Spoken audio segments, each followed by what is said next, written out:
Well, for the final time as Mid-American Conference members, Toledo and Northern Illinois square off on the gridiron this week as we welcome in Pete Seymour from the Toledo Rocket Radio Network. Pete, thank you so much for joining us. Mark, thanks for having me. And still not used to saying that.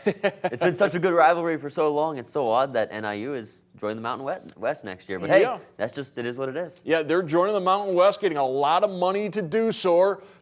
And Mountain West actually put out some feelers to Toledo as well. But Brian Blair, perhaps wisely, said, no, we're good where we're at, partially because of the things that are going to happen this Wednesday as the Rockets will be on ESPN2. And Brian Blair wants this to be a 3.5-hour commercial for the University of Toledo and the city of Toledo. Yeah, and why not? And again, when you have such a storied opponent coming in like NIU, the last time you're playing them, this time at home at the Glass Bowl again, last year in NIU with a very low-scoring game. But yeah, get out and support the Rockets this year. And it is.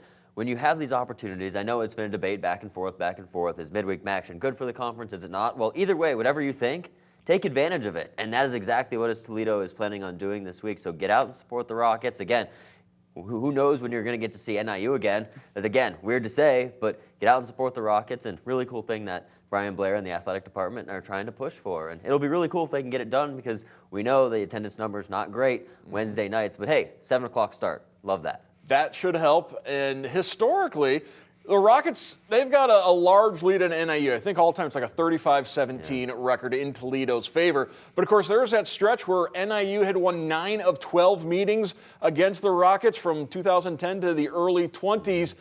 But the Rockets have won the last 3 against the Huskies. Yeah, and again, low scoring last year, but I remember that stretch like it was yesterday, Mark. Are you kidding me? Back when we had the East and West divisions, it was always Toledo and NIU, and that game every year, at least while I was in school, determined who would come out of the West. And yeah, it's been a fun rivalry, those Jordan Lynch days, the Kareem Hunt days, but the Rockets have been on a roll as of late, and a lot of the reason why is because of their defense. We know NIU, and we'll get into it, the Tom Hammett coach team, who's going to lean on you. They're going to try and run the football. The defensive line is going to be up for the challenge for the Rockets, but they've had to be this year. And again, the test like Kentucky, the dominant performance like Western Kentucky, and some of the non-conference teams they played like Washington State prepare them for a tough offensive line that they're going to face this week.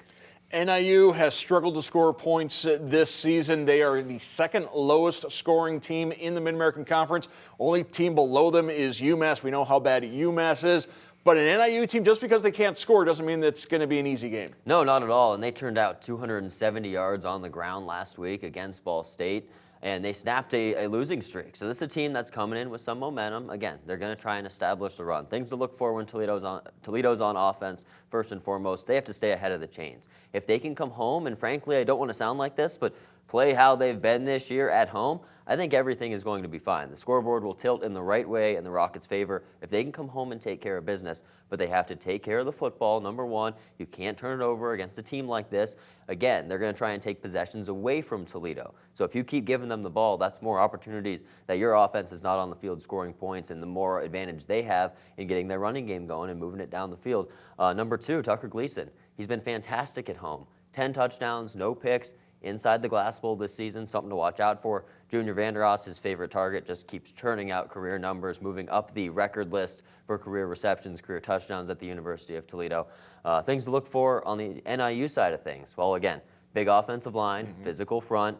They're going to try and run the ball. 2 really good running backs. Again, rushed for 270 last week. So for the Toledo defense, number 1, stop the run, but you have to play a clean game. And they've responded. If it's one great thing we know, Mark, the best recipe for after a tough loss for Toledo is coming back home to the Glass Bowl. Yeah, tough loss at Washington State. The good news was that was a non-conference game, so it doesn't hurt them in the MAC standings. As we take a look at the standings coming into the games on Tuesday, you see Toledo, they've got 2 league losses. There is a path for UT to get to Detroit in the MAC championship game. We have to preface this with saying this means UT needs to win out. But if UT wins out, they can get some help. They can get to Detroit. And is this not why we absolutely love MAC football, Mark? Are you kidding me? The last 3-4 weeks of the season, it's hard to even say that we're getting down towards the end of it. And all eyes set on Detroit, since the beginning of September, really. But yeah, for Toledo, it's just going to be tough. It starts by winning out, absolutely. You have to run the table with your next 4. And frankly, the game going on right now, Miami, Ohio, and Ohio University, that is huge. Aside from that, well, the Rockets, they're going to need to be some Central Michigan Chippewa fans. They see them later on in the year, a few days after Thanksgiving. There is a path there is hope, but number one, take care of your business, and it starts this week at home. Yeah, Miami currently in first place. Regardless of what happens tonight against Ohio, Toledo does play Miami, so they get a chance to give the Red Hawks a loss as well. So there, like I said, there is a path, but it starts with Toledo winning their rest of their games. Pete Seymour from the Toledo Rocket Radio Network, thank you so much for joining us. Mark, thanks for having me. And hey, I'm looking to one more edition of Toledo and NIU. It should be a fun one. And Rocket Nation, get out and support.